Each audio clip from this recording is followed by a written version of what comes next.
اللہ تبارک و تعالی نے سب سے بڑا معجزہ جو قرآن مجید کے اندر اہتمام کے ساتھ بیان فرمایا معراج کا معجزہ ہے۔ سارا کا سارا سفر اللہ تبارک و تعالی کی قدرت سے ہوا۔ اتنا بڑا سفر اتنا جلدی نہیں ہو سکتا کہ رات کے تھوڑے حصے میں کہ اللہ کا نبی سفر کرے مکہ سے مدینہ سے، پھر اسی طرح بیت المقدس میں جائے، پھر ساتواں آسمان عرش معلیٰ تک اللہ کے قرب کے اندر پہنچیں۔ لیکن یہ سب اللہ تبارک و تعالیٰ کی قدرت سے ہوا۔ حضور علیہ الصلوۃ والسلام کا معجزہ ہے۔ معراج کا کچھ حصہ پچھلے جمعے بیان ہوا۔ اللہ تبارک و تعالیٰ فرماتے ہیں من المسجد الحرام الی المسجد الاقصی، ہم نے مسجد حرام سے مسجد اقصی تک اپنے بندے کو رات کے تھوڑے حصے میں سیر کرائی۔ پہلا حصہ معراج کا جس کو اسراء کہا جاتا ہے، سیر کہی جاتی ہے، وہ مسجد حرام سے شروع ہوا بیت المقدس تک۔ دوسرا حصہ بیت المقدس سے اللہ کے قرب تک ہے۔ تو اللہ تبارک و تعالیٰ نے پہلے حصے کا ذکر قرآن مجید کے اندر بیان فرمایا۔ حضور علیہ الصلوۃ والسلام فرماتے ہیں کہ میں سویا ہوا تھا، جبرائیل علیہ الصلوۃ والسلام انہوں نے مجھے جگایا، کہنے لگے کہ اللہ تبارک و تعالیٰ آپ کو بلا رہے ہیں۔ اللہ کے رسول فرماتے ہیں کہ میں اٹھا، مجھے لے گئے زمزم کے کنویں کے قریب۔ وہاں جنت سے ایک تشت لائی گئی جو سونے کی تھی، اور اس کے اندر انوارات اور تجلیات تھے۔ میرے سینے کو چاک کیا گیا اور قلب اطہر کو نکالا گیا، اسی تھالی کے اندر اسی تشت کے اندر رکھا گیا، اور میرے دل کے اندر انوارات اور تجلیات کو بھر دیا گیا اور زمزم کے پانی سے دھویا گیا۔ پھر اسی دل کو اپنے مقام کے اندر رکھ کر میرے سینے کو سی دیا گیا۔ پھر میرے سامنے ایک سواری لائی گئی جس کو براق کہا جاتا ہے، سفید رنگ کی سواری تھی۔ حضرت جبرائیل علیہ الصلوۃ والسلام لے کر آئے۔ بہت سارے فرشتے استقبالیہ موجود تھے، اور وہ براق بہت بڑی تیز رفتار سواری تھی، خچر سے تھوڑی چھوٹی تھی، گدھے سے بڑی تھی۔ اس کے اوپر میں بیٹھا تو وہ براق خوشی سے جھومنے لگا۔ حضرت جبرائیل علیہ الصلوۃ والسلام نے اس براق کو جھٹکا دیا، کہنے لگے کہ کیوں جھوم رہی ہے؟ تو براق زبان حال سے کہتی ہے کہ مدتوں کی آس اللہ تبارک و تعالیٰ نے پوری کر دی ہے۔ اللہ تبارک و تعالیٰ نے مجھے بھیجا ہے، میں بڑی خوش نصیب سواری ہوں، خوشی کی وجہ سے جھوم رہی ہوں۔ اللہ کے رسول اوپر سوار ہوئے، اور حضور علیہ الصلوۃ والسلام کی آنکھوں میں آنسو ہیں، جیسے کہ غم زدہ انسان ہوتا ہے، آنکھوں میں آنسو جاری ہوئے۔ حضرت جبرائیل علیہ الصلوۃ والسلام فرماتے ہیں کہ اللہ کے رسول یہ تو خوشی کا مقام ہے، آپ کو سیر کرائی جا رہی ہے، بہت بڑا مقام عطا کیا جا رہا ہے، آپ کی آنکھوں میں آنسو کیوں ہیں؟ حضور علیہ الصلوۃ والسلام نے فرمایا کہ جبرائیل، کہ اللہ تبارک و تعالیٰ نے مجھے تو سواری عطا کر دی ہے، براق دے دی ہے، اس کے اوپر میں سوار ہو کر اتنا بڑا سفر چند لمحوں میں میرا ہو جائے گا، قیامت والے دن میرے امتیوں کا کیا بنے گا؟ اور جہنم نیچے ہے، اوپر پل صراط ہوگی، اتنا لمبا سفر وہ کیسے طے کریں گے؟ جنت کے اندر کیسے پہنچیں گے؟ اللہ تبارک و تعالیٰ نے جبرائیل علیہ الصلوۃ والسلام کو فرمایا کہ میرے محبوب کو کہہ دو، دنیا کے اندر جو انسان تیرے طریقے کے مطابق زندگی گزارے گا، اللہ کے احکامات کے مطابق، اللہ کے نبی کے طریقے کے مطابق، اور اسی طرح سنتوں پر عمل کرے گا، اور دنیا کے اندر اللہ کے راستے میں جو جانور ذبح کیے جاتے ہیں، قربان کیے جاتے ہیں، ان کے بدلے میں اللہ تبارک و تعالیٰ پل صراط پر سواریاں دیں گے اور میرے آپ کے امتی اس سواریوں پر چڑھ کر جنت میں آگ جھپکنے سے پہلے داخل ہو جائیں گے۔ اللہ تبارک و تعالیٰ یہ سواریاں آپ کی امت کو بھی عطا کریں گے۔ یہ براق بہت بڑی تیز رفتار ہے۔ اللہ کے رسول فرماتے ہیں کہ اتنی بڑی تیز ہے جہاں اس سواری کی نگاہ پڑتی تھی وہی اس کا پہلا قدم ہوتا تھا۔ فرمایا کہ اللہ کے رسول سواری اڑنے لگی، جب پہلا مقام آیا مدینہ کے قریب بہت بڑا باغ تھا کھجوروں کا۔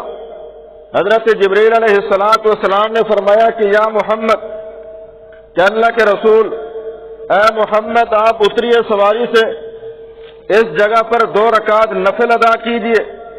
اللہ کے رسول فرماتے ہیں میں اترا، 2 رکعت نفل ادا کیے۔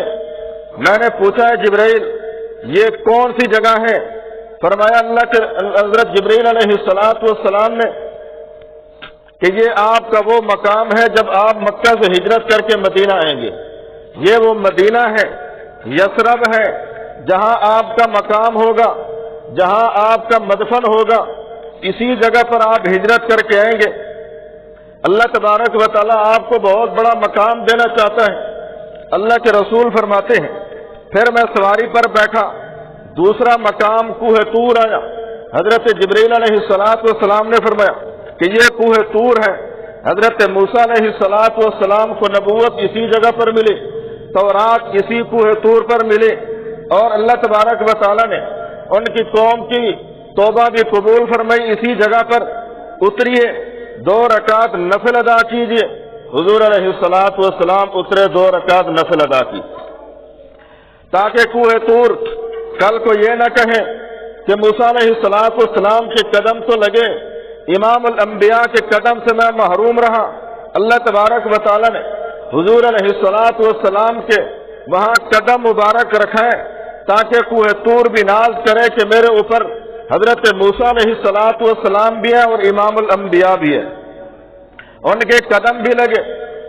اور یہ دوسرا مقام ہے جہاں اللہ کے رسول نے 2 رکعت نفل ادا کیے۔ تو یہ بتایا گیا کہ آپ کا مقام اس سے بھی اونچا ہے۔ تورات والا نبی پیچھے رہ گیا، آپ آگے جا رہے ہیں، آپ کا مقام بلند برتر ہوتا جا رہا ہے۔ اللہ کے نبی فرماتے ہیں پھر میں سواری کے اوپر سوار ہوا، آگے گیا، تیسری منزل آئی مدین۔ حضرت جبریل علیہ السلام نے فرمایا کہ اللہ کے رسول اتریے، یہاں 2 رکعت نفل ادا کیجیے۔ یہ مرکز شعیب ہے، حضرت شعیب علیہ السلام کی جائے پیدائش ہے اور جائے مسکن ہے۔ اسی جگہ پر حضرت شعیب علیہ السلام کو نبی بنا کر بھیجا گیا۔ 2 رکعت نفل ادا کی اللہ کے رسول نے۔ اس وجہ سے سنت کو یہ حکم ہے کہ جب تم سفر کے لیے جاؤ تو مختصر نماز پڑھو۔ 4 رکعت والی نماز 2 رکعت پڑھو تو سب سے مختصر ترین نماز 2 رکعت ہے۔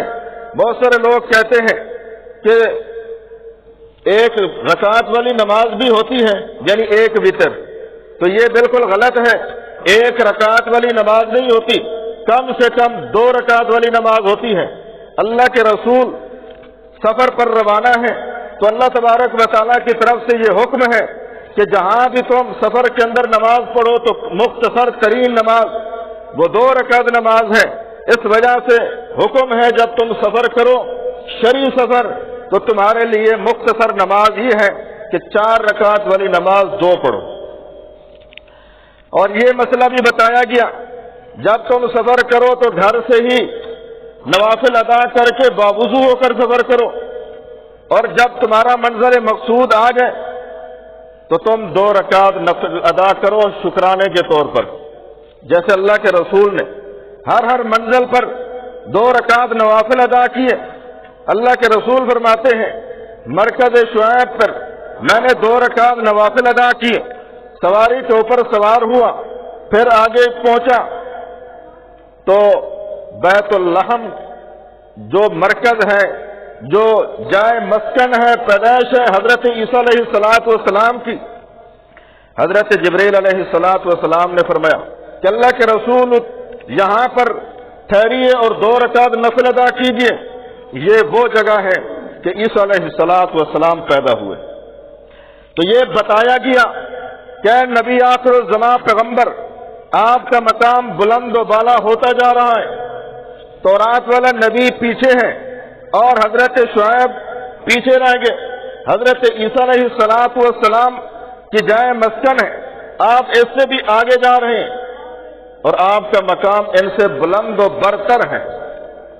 حضور علیہ السلام فرماتے ہیں راستے کے اندر کچھ سرخ ٹیلے ہیں، اتیت علی موسیٰ لیلۃ اسری بی عند الکثیب الاحمر وہو قائم یصلی فی قبرہ، میں نے دیکھا کہ موسیٰ علیہ السلام اپنی قبر کے اندر نماز پڑھ رہے تھے۔ تو سوال یہ ہوتا ہے کہ حضرت موسیٰ علیہ السلام قبر کے اندر تھے، اوپر مٹی ہے، اللہ کے نبی نے دیکھا کیسے ہے؟ تو اللہ تبارک و تعالیٰ نے اس مسئلے کی وضاحت کر دی، لِنُرِيَهُ مِنْ آیَاتِنَا، اے پیغمبر میں اپنی قدرت دکھانا چاہتا ہوں جو کوئی نہ دیکھ سکا۔ اللہ تبارک و تعالیٰ یہ نشانیاں دکھانا چاہتا ہے اپنے پیغمبر کو۔ یہ سارا کا سارا واقعہ، یہ معراج معجزہ ہے، معجزہ کہتے ہی اسے ہیں جو خلاف عقل ہو، ساری دنیا عاجز آ جائے اور میرا پیغمبر وہ کر کر دکھائے، نبی وہ کر کے دکھائے جس سے پوری دنیا عاجز آ جائے۔ حضور علیہ السلام کا یہ دیکھنا، قبر کے اندر نماز پڑھ رہے تھے، یہ معجزہ ہے، یہ قدرت ہے، یہ سب اللہ تبارک و تعالیٰ کی قدرت سے ہو رہا ہے۔ تو ایسے یہ بات ثابت ہو گئی کہ انبیاء علیہ السلام اپنی قبروں میں زندہ ہیں اور نمازیں بھی پڑھتے ہیں۔ سوال یہ ہوتا ہے کہ موت تک نماز کا حکم ہے عبادت کا، اس کے بعد عبادت ہے ہی نہیں۔ تو علماء فرماتے ہیں کہ جنت کے اندر اللہ فرمائیں گے اے حافظ قرآن پڑھتا جا، جنت کی سیڑھیاں چڑھتا جا، اور اللہ تبارک و تعالیٰ فرماتے جنت کے اندر بھی اور میرے مقربین انبیاء میری عبادت کریں گے صرف تلذذ کے لیے۔ دنیا کی عبادت تکلف کی ہے اور آخرت کی جو عبادت ہے وہ تلذذ کی ہے۔ مثلا دنیا کے اندر انسان نماز پڑھتے پڑھتے جب اس کو مزہ آ جاتا ہے تو پوری رات کھڑا ہو کر اللہ کی عبادت کرتا ہے۔ فرض نماز تو صرف 5 ہے، لیکن لذت کے لیے کہتا ہے یا اللہ میں تیرا بندہ ہوں، میں تیری بندگی کرنا چاہتا ہوں۔ بزرگ نے بتایا کہ 500 دفعہ درود شریف پڑھو تو یہ 1000 دفعہ پڑھتا ہے، 1,00,000 دفعہ پڑھتا ہے، کہتا ہے مجھے پڑھتے پڑھتے مزہ آ جائے۔ اس وجہ سے جو اللہ کے نیک بندے ہیں وہ اللہ کی عبادت آخرت کے اندر مزے کے لیے پڑھتے ہیں، عبادت کرتے ہیں۔ حضرت موسیٰ علیہ السلام قبر کے اندر کھڑے ہو کر نماز پڑھ رہے تھے، یہ اللہ کے نبی نے دیکھا۔ پھر حضور علیہ السلام فرماتے ہمارا سفر آگے ہوا، ایک چٹان آئی صخرۃ اللہ، حضرت جبریل علیہ السلام نے اپنی انگل سے سوراخ کیا اور میری سواری جو براق تھی اس کو اس کے اندر باندھ دیا۔ ایک روایت میں ہے کہ پہلے سوراخ تھا، انبیاء اپنی سواریوں کو باندھتے تھے۔ مسئلہ یہ ثابت ہوا جب کوئی انسان عبادت کے لیے آئے، جمعہ پڑھنے کے لیے آئے، عیدین کے لیے آئے، کسی بڑے اجتماع میں بیان سننے کے لیے جائیں تو اپنی سواریوں کو باندھ کر جائیں، اپنی سواریوں کو لاک کر کے جائیں۔ کوئی یہ نہ کہے توکل اللہ کھڑی ہے، کوئی ضرورت نہیں سواری کو لاک کرنے کی، تو یہ بات بالکل غلط ہے۔ اللہ کے رسول فرماتے ہیں کہ میری سواری کو اس پتھر کی چٹان سے باندھا گیا، حالانکہ وہ سواری جو براق ہے کہیں بھاگ تو نہیں رہی تھی۔ تو یہ بتایا گیا اس امت کو کہ اپنی سواریوں کو لاک کرو، پھر کہو کہ اللہ تبارک و تعالیٰ پر بھروسہ ہے۔ بہت سارے لوگ نماز کے بعد آ جاتے ہیں، مولوی صاحب میرا جوتا چوری ہو گیا، سواری چوری ہو گئی، تو اپنے سامان کی خود حفاظت کریں، ایسی جگہ پر رکھیں کہیں چوری نہ ہو جائے۔ تو اس وجہ سے پہلے اپنے سامان کی حفاظت کا بندوبست کریں، پھر کہیں توکل علی اللہ۔ حضور علیہ السلام فرماتے سواری کو باندھا گیا، پھر مجھے حضرت جبریل علیہ السلام بیت المقدس کے اندر لے گئے، اس دروازے سے جس دروازے کا نام باب محمد ہے، اس دروازے سے اندر داخل ہوا، اور پھر اس کے بعد حضرت جبریل علیہ السلام نے اس دروازے کو بند کر دیا. یہ مسئلہ بتایا گیا کہ یہ نبی آخری نبی ہے، اس کے بعد کوئی نبی نہیں. اس وجہ سے دروازہ بند کر دیا گیا تاکہ کوئی کانا دجال داخل نہ ہو سکے، کوئی مرزا قادیانی داخل نہ ہو سکے. یہ بتایا گیا امت کو یہ آخری نبی ہے، نبوت ختم ہو چکی ہے، اب باب محمد آخری دروازہ تھا، اللہ کے نبی داخل ہو گئے، اب کسی کو داخل ہونے کی ضرورت نہیں. فرماتے ہیں میں اندر گیا تو دیکھا بڑی رونق مچی ہوئی تھی، بہت بڑے وجیح و شکل خوبصورت لوگ عبادات کے اندر مصروف تھے. تمام انبیاء علیہ السلام بیت المقدس کے اندر عبادات کے اندر مصروف تھے. اللہ کے رسول فرماتے میں بھی جاتے ہوئے عبادت میں مصروف ہو گیا. مسئلہ یہ بتایا گیا جب تم نماز پڑھنے کے لیے آؤ، جمعہ پڑھنے کے لیے، پہلے حال حوال نہ کرو، پہلے آتے ہوئے صلاۃ التوبہ، صلاۃ المسجد، تحیۃ المسجد، تحیۃ الوضو پڑھو، آتے ہوئے عبادت میں مصروف ہو جاؤ. نماز کو بھی دیر ہے تو پھر ذکر اذکار کرتے رہو، بیان سنتے رہو. تو اللہ کے رسول جاتے ہوئے فرمایا کہ میں مصروف ہو گیا عبادت میں. تھوڑی دیر کے بعد حضرت جبریل علیہ السلام نے اذان دی. اذان وہ جس کے اندر اللہ کے نبی کا نام محمد موجود تھا. اشہد ان محمد رسول اللہ، وہی اذان جو آج دی جاتی ہے. حضرت جبریل علیہ السلام نے اذان دی اور اس کے اندر تمام نبیوں کی موجودگی میں محمد الرسول اللہ پڑھا. یہ بتایا گیا کہ آج کے بعد میرے نبی محمد الرسول اللہ کا ڈنکا تمام آسمانوں کے اندر، عرش معلیٰ تک، زمین سے عرش تک، مشرق سے شمال سے جنوب تک، مشرق سے مغرب تک، ہر جگہ جہاں کہیں بھی اللہ کا نام ہوگا محمد الرسول اللہ کا نام ہوگا. تو آج کے بعد محمد الرسول اللہ صلی اللہ علیہ وسلم کا ڈنگا بجے گا. اب وہ اذان جس کے اندر محمد الرسول اللہ نہیں، وہ اذان نہیں، اور وہ اذان جس کے اندر اللہ کے نبی کے ساتھ کسی اور شخص کا نام ہے تو وہ بھی اذان نہیں. تمام نبیوں کی موجودگی میں صرف محمد الرسول اللہ کا کے اندر اللہ کے نبی کا نام لیا گیا. اگر کوئی اذان کے اندر کسی صحابی کا نام لے، کسی کا نام لے تو وہ اذان نہیں. کیوں؟ اللہ کے نبی کی موجودگی کے اندر کسی کا نام برداشت نہیں. حضرت جبرائیل نے اذان دی. اس کے بعد تمام انبیاء علیہ السلام کھڑے ہو گئے. بہت سارے لوگ کہتے ہیں کہ فلاں نبی یہ سوچتا تھا کہ میں امامت کروں گا، فلاں، یہ سب جھوٹ ہے. بڑے نبی کے ہوتے ہوئے کوئی نبی چھوٹا سوچ ہی نہیں سکتا کہ میں امامت کروں. اگر ہمارے سامنے آ جائے امام کعبہ، سب یہی خواہش کریں گے کہ وہی نماز پڑھیں، اس کے ہوتے ہوئے ہم نماز نہیں پڑھا سکتے. حضور علیہ السلام فرماتے ہیں کہ حضرت جبرائیل علیہ السلام نے میرا ہاتھ پکڑا اور مصلی پہ کھڑا کر دیا. مصلی پہ کھڑا کیا، حضور علیہ السلام نے نماز پڑھی. اب یہ وہ نبی ہے جو قرآن والا ہے.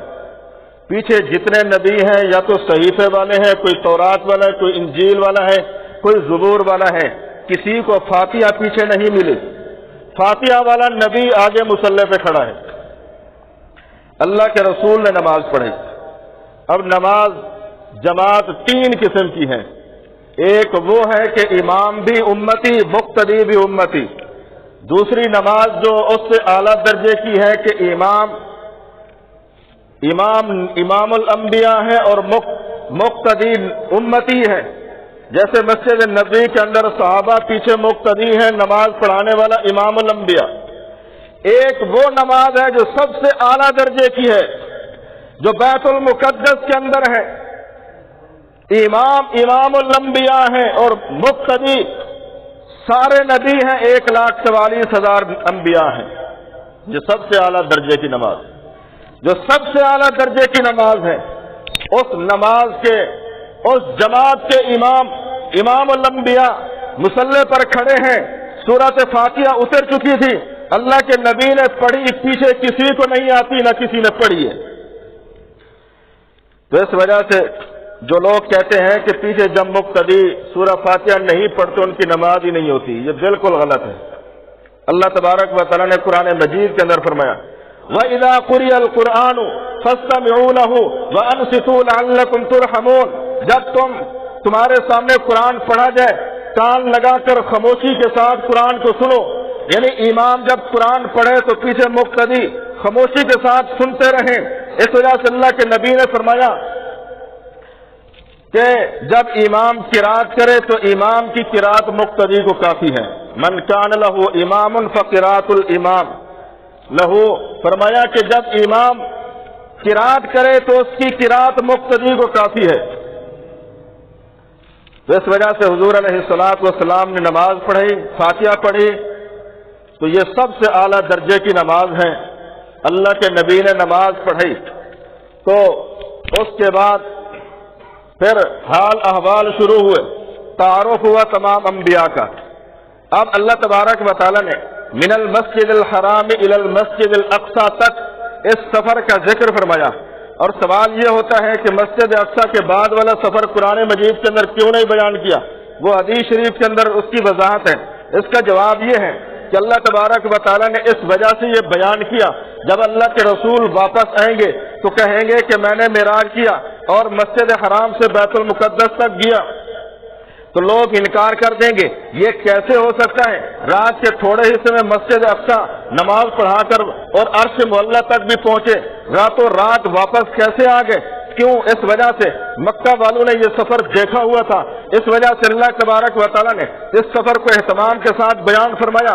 اور حضور علیہ الصلوۃ والسلام جس وقت واپس آئے تو اللہ کے رسول نے فرمایا کہ میں نے یہ سفر کیے، تو آگے سے مشرکین مکہ کہنے لگے 40 دن کا سفر ہے، ہم اونٹوں پہ جاتے ہیں، پہلے مدینہ جاتے ہیں پھر بیت المقدس جاتے ہیں، 40 دن کا سفر، 40 دن اور رات کا سفر آپ نے رات کے تھوڑے حصے میں کیسے کیا؟ تو یہ سوالات بنتے تھے۔ اس وجہ سے اللہ تبارک و تعالیٰ نے اس قرآن مجید کے اندر یہ واقعہ بیان کیا تاکہ وہ سوال کرے، میرا محبوب صحیح جواب دے۔ حضور علیہ الصلوۃ والسلام نے جب یہ واقعہ بیان کیا، مشرکین نے کہا ہم نہیں مانتے، اللہ کے رسول فرماتے میں دیکھ آیا ہوں۔ مشرکین کہتے ہم نہیں مانتے، رات کے تھوڑے حصے میں آپ نے سفر کیسے کیا؟ اللہ کے رسول نے فرمایا کہ دیکھو کہ میں نے دیکھا ہے، مسجد اقصی کو بھی دیکھا ہے اور مسجد اقصی کے دروازوں سے بھی داخل ہوا اور وہاں یہ سفر میں نے کر کے گیا۔ تو مشرکین نے کہا کہ ہم نے دیکھا ہوا ہے، ہم تو سوال کریں گے، اگر آپ سوال کا جواب دے دیں گے پھر ہم مانیں گے آپ عرش پر بھی گئے، پھر ہم مانیں گے آپ عرش پر بھی گئے۔ اس وجہ سے اللہ کے رسول نے فرمایا پوچھو کیا پوچھنا چاہتے ہو؟ اللہ نے بیت المقدس سارے سامنے کر دیا اور انہوں نے کہا کتنے کڑیاں ہیں اور کتنے دروازے ہیں، جو نشانیاں پوچھتے کہ اللہ کے نبی نے صحیح بتا دی۔ اور اللہ کے رسول نے فرمایا کہ دیکھو جب میری سواری گزر رہی تھی، فلاں قافلہ فلاں جگہ سے گزر رہا تھا، 2 آدمی اونٹ کے اوپر سوار تھے، میری سواری جب وہاں سے گزری تو وہ اونٹ بد کا جس کی وجہ سے ایک آدمی گرا، اس کا بازو ٹوٹ گیا۔ جب وہ آئیں گے تو آپ دیکھ لینا، جب وہ قافلہ آیا تو ایک آدمی کا بازو ٹوٹا ہوا تھا۔ تو انہوں نے بتایا کہ ایسا کہ عجیب معاملہ پیش آیا، ہماری سواری بد کی، میں گرا اور بازو ٹوٹ گیا۔ اللہ کے رسول نے فرمایا ایک قافلہ فلاں جگہ پر ہے، صبح تک پہنچ جائے گا، وہ صبح کو پہنچ آیا، فرمایا فلاں قافلہ فلاں جگہ پر ہے، وہ دوپہر کو پہنچے گا، وہ دوپہر کو پہنچ آیا۔ پھر اللہ کے رسول نے فرمایا کہ ایک قافلہ میں نے دیکھا ہے، اس میں فلاں لوگ ہیں، وہ فلاں جگہ پر ہیں، وہ مغرب تک پہنچ جائیں گے، ایسے ہی مغرب کو وہ پہنچے۔ سب نے کہا کہ آپ بالکل سچے ہیں، آپ نے اگر یہ سفر کیا ہے بیت المقدس پہنچے ہیں تو پھر عرش والا سفر بھی ٹھیک ہے۔ تو حضور علیہ الصلوۃ والسلام کو مصلی پر کھڑا کس نے کیا؟ حضرت جبرائیل نے۔ تمام نبیوں نے انکار نہیں کیا۔ جس طرح اللہ کے نبی مصلی پر کھڑے ہوئے، حضرت جبرائیل نے کھڑا کیا، تمام نبیوں کی موجودگی میں کسی نے انکار نہیں کیا۔ اسی طرح اللہ کے نبی حضور علیہ الصلوۃ والسلام وفات کے قریب فرمایا مرو ابا بکر فلیصلی بالناس، ابو بکر کو کہو میرا مصلی سنبھال لے۔ جب اللہ کے نبی نے کھڑا کیا، پیچھے صحابہ نے نمازیں پڑھی، کسی نے اعتراض نہیں کیا، تو وہ مصلی بھی برحق، وہ امام بھی برحق، یہ امام بھی برحق جسے جبرائیل کھڑا کرے وہ بھی برحق امام ہے، جسے نبی حضور علیہ الصلوۃ والسلام نبی آخر الزمان پیغمبر اپنے مصلی پہ کھڑا کرے وہ سید الصحابہ حضرت ابو بکر صدیق بھی برحق ہے۔ وآخر دعوانا الحمدللہ۔